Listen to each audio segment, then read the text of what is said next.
बार फिर से स्वागत करती हूँ अपने चैनल पर, प्रियंका शर्मा। आज हम बात करेंगे अष्टांग योग के विषय में। सबसे पहले मैं ये बताना चाहूंगी कि अष्टांग योग कहाँ से लिया है, किन्होंने बताया है अष्टांग योग। महर्षि पतंजलि जी ने पतंजलि योग सूत्र में अष्टांग योग की चर्चा की है। और जैसे कि आपको अगर पता हो, जो पतंजलि योग सूत्र है उसमें 4 पाद हैं। पहला पाद है वो समाधि पाद है, दूसरा है साधन पाद, तीसरा है विभूति पाद और चौथा है कैवल्य पाद। और इस प्रकार से इसमें जो टोटल नंबर ऑफ सूत्र है वो है 195। समाधि पाद में जो सूत्र हैं, सूत्रों की संख्या है वो है 51, साधन पाद में 55, विभूति पाद में 55 और कैवल्य पाद में 34। इस प्रकार से जो अष्टांग योग है वो साधन पाद और विभूति पाद में से लिया गया है। अष्टांग योग है क्या? जिस प्रकार से हमारा शरीर है, हर एक अंग है शरीर में, अगर हाथ है, धड़ है, पैर है, हमारा पूरा शरीर तब सुंदर लगता है। और जब पूरा शरीर कंप्लीट माना जाता है, जब हमारे शरीर में उंगली भी है, पैर भी, अगर हमारे शरीर का एक भी अंग ना हो तो वो अधूरा रहता है। इसी प्रकार से महर्षि पतंजलि जी ने समाधि की स्टेज तक समाधि को प्राप्त करने की स्थिति बताई है, स्टेप बाय स्टेप। जैसे हमारे पूरे एक एक अंग को मिला के हमारा पूरा शरीर बनता है, ऐसे ही महर्षि पतंजलि जी ने 8 अंगों को बताया है कि आप इनको पहले स्टेप बाय स्टेप, जैसे आप एक सीढ़ी चढ़े, फिर दूसरी, फिर तीसरी, इस तरीके से आप सीढ़ी चढ़ते जाइए और समाधि को इस प्रकार से आप प्राप्त करेंगे। महर्षि पतंजलि जी ने हर एक सूत्र में बहुत ही गहरी बात कही है, बहुत गहरी बात कही है। चलिए अब हम अष्टांग योग पर आते हैं। अष्टांग योग है मतलब 8 अंग। अष्टांग का मतलब 8 अंग। सबसे पहले 8 अंग मैं आपको बताती हूँ। यम, नियम, आसन, प्राणायाम, प्रत्याहार, धारणा, ध्यान, समाधि, अष्टांग योग। इस प्रकार से इन्होंने महर्षि पतंजलि ने 8 अष्टांग योग के 8 मार्ग बताए हैं। सबसे पहले यम को हम यम पर चर्चा करेंगे।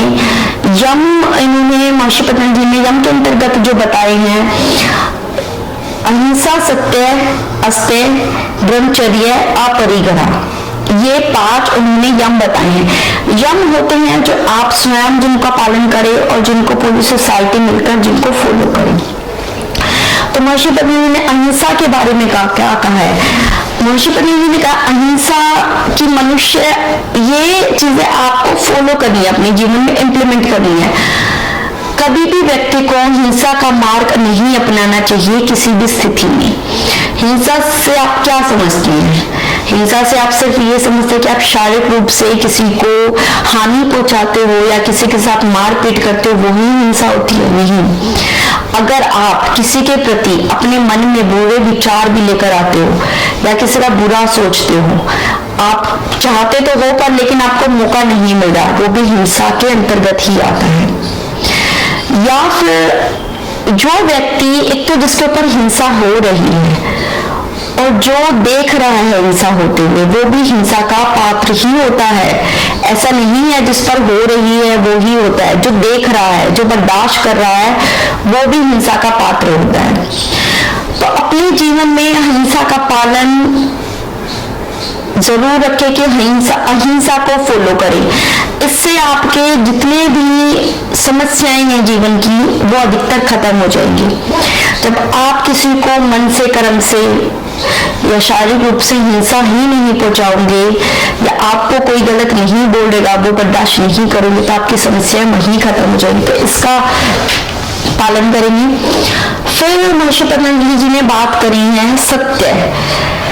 सत्य के विषय में आप सभी क्या कहना चाहेंगे? सत्य क्या होता है? महर्षि पतंजलि ने कहा है, जब प्रत्यक्ष रूप से जो आप अपनी इंद्रियों से जैसा ग्रहण करते हैं और वैसा ही किसी के सामने आप एज इट इज उसको प्रस्तुत करते हो, उसको कहते हैं सत्य। जैसा आपने अपनी आंखों से देखा, सुना, इंद्रियां होती हैं आपकी ज्ञानेंद्रियां, वैसा ही उसको प्रस्तुत किया सामने वाले।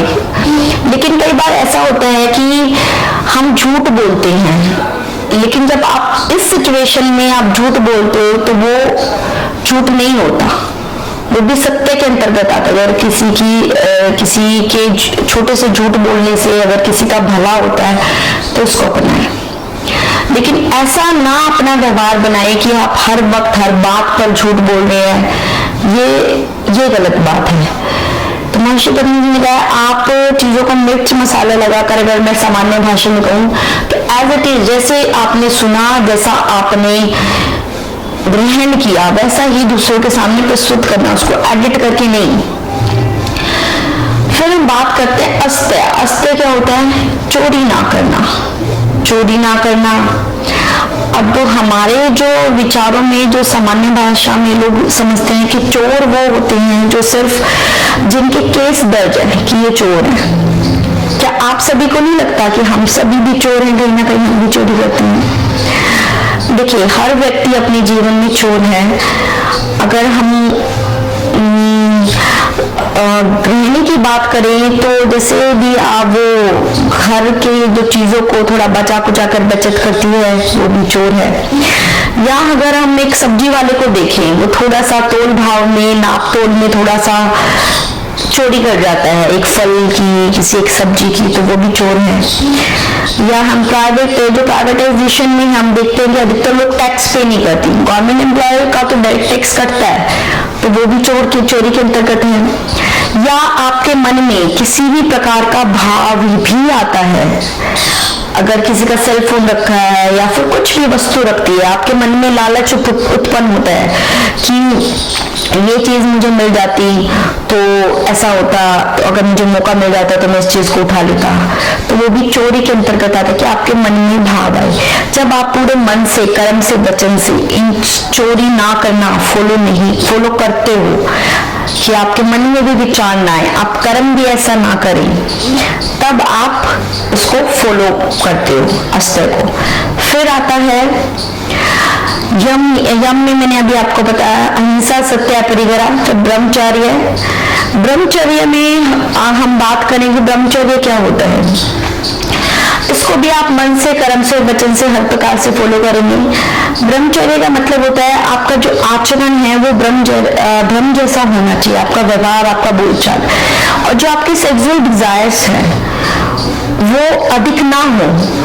और आप सिर्फ ये नहीं, आपको मौका नहीं मिल रहा, अगर आपके मन में भी ऐसे भावनाएं, आप ऐसे कुछ भी पुस्तकें ना पढ़े, ऐसे कुछ भी दृश्य ना देखे जिनसे आपके मन में गलत भावनाएं उत्पन्न हुई, तो ये होता है ब्रह्मचर्य। फिर लास्ट है अपरिग्रह। अपरिग्रह क्या है कि आप चीजों को जरूरत से ज्यादा संग्रह ना करना, जितनी आपको आवश्यकता है सिर्फ उतना ही आप संग्रह करें।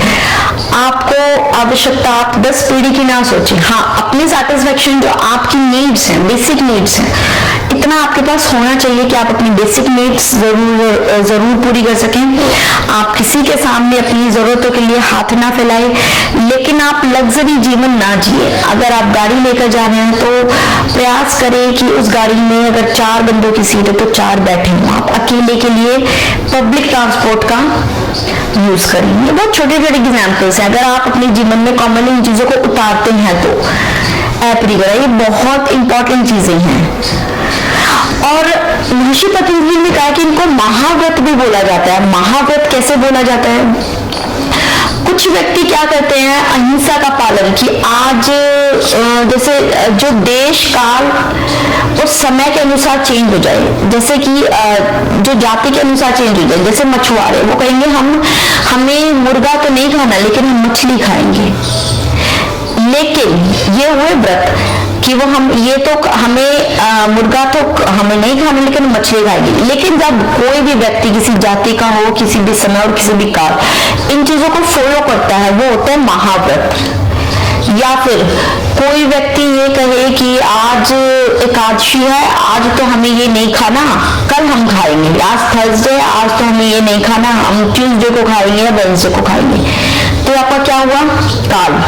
तो जब आप इन चीजों को हर वक्त हर जगह फॉलो करते हो, उसको कहते हैं महाव्रत। इसको यहीं समाप्त करते हैं। सभी को धन्यवाद। प्लीज मुझे सपोर्ट करें, मेरी वीडियोस को आगे शेयर करें, क्योंकि मैं बहुत अच्छी वीडियोस बनाती हूँ। धन्यवाद।